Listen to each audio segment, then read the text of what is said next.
My name is Jason Platt, and I am a partner here at the law firm of Doolin, Platt and Cetera. I want to talk to you a little bit about my experience, how I became a nursing home attorney, and also what we do here at the firm. My story starts with how I became a personal injury attorney. One of the reasons I became a personal injury attorney is because I had an experience in college where I was in a terrible car accident. It was spring break of my junior year at the State University of New York at Geneseo. The year was 1990, quite a while ago by now. And I was a passenger in the car, and I injured my dominant right hand. After the surgery and time in the hospital, I couldn't even use my right hand for many months, and most certainly couldn't do the writing and the typing that was required of a college student at the time. Nevertheless, I did return to Geneseo and was able to finish the semester on time, and believe it or not, still got good grades in doing so. Fast forward about a decade later, and I was a practicing attorney and got a call from a friend and a colleague in my office. He said that his grandmother had been in a nursing home and had slipped into what they call a diabetic coma. Basically what that meant is that the nursing home wasn't checking on her as frequently as they should, and she died from low blood sugar. To this day, most attorneys in New York State might think that that is not a case worth pursuing. To this day, most attorneys in New York State probably don't have the knowledge and expertise to handle a case like that. The fact of the matter is that around that time, 20 years ago, around the year 2000, nobody was really doing nursing home work in New York. So I was outraged at the situation, and I wanted to help my friend out. So my wife, her name is Rhiannon, and she also works here at the firm. My wife and I went down south to a nursing home litigation seminar. And I say down south because at that time, 2 decades ago, there were attorneys who were doing these type of nursing home cases regularly and doing it well.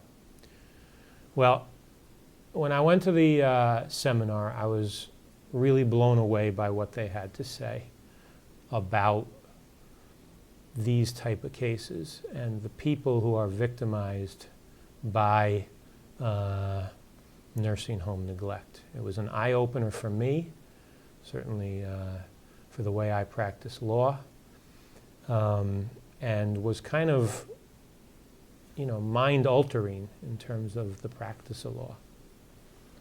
I also happened to have met my partner, Sean Doolin, and his wife at that seminar some 20 years ago, and we did hit it off.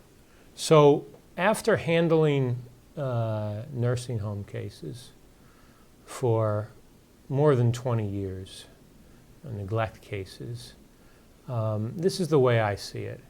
And it's rather simple. A person has a right to dignity, no matter how sick or how old they are. And that dignity includes the right to good, basic care. That is what is required by common sense. That is what is required by common decency, and it's also required by the law. So this is really not about negligence or carelessness. This is about abuse, neglect, and plain old mistreatment of vulnerable people who can't fend for themselves because of their cognitive or physical impairment. The care that must be provided to people in any setting, whether it's a home care setting through a home care agency, assisted living facilities, hospitals, and nursing homes, is that the care is tailored to meet the individual's needs. Not some cookie cutter, one-size-fits-all care plan that is established by a corporation and that may not even be implemented because the nursing home corporation chooses not to hire enough staff or not good enough staff to do what has to be done for the patient. So for us and everyone at the firm here, this is about a violation of someone's rights. And that's what makes us different in what we do and how we handle the cases. Of course, the physical injury is important, but the person's right to dignity, to be treated with respect, to be provided good, decent, basic care is just as important. This is not a new message for us. We've been doing this for decades. We have been telling judges this as we have made law in the area of nursing home litigation over 20 years.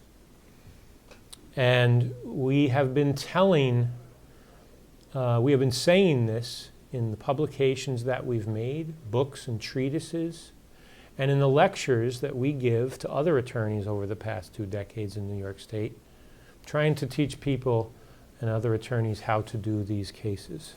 Handling neglect cases gives me a great sense of professional and personal satisfaction.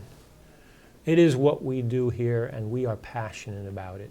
I am proud to tell my kids that we represent people who have been neglected because they didn't receive the care that they deserved.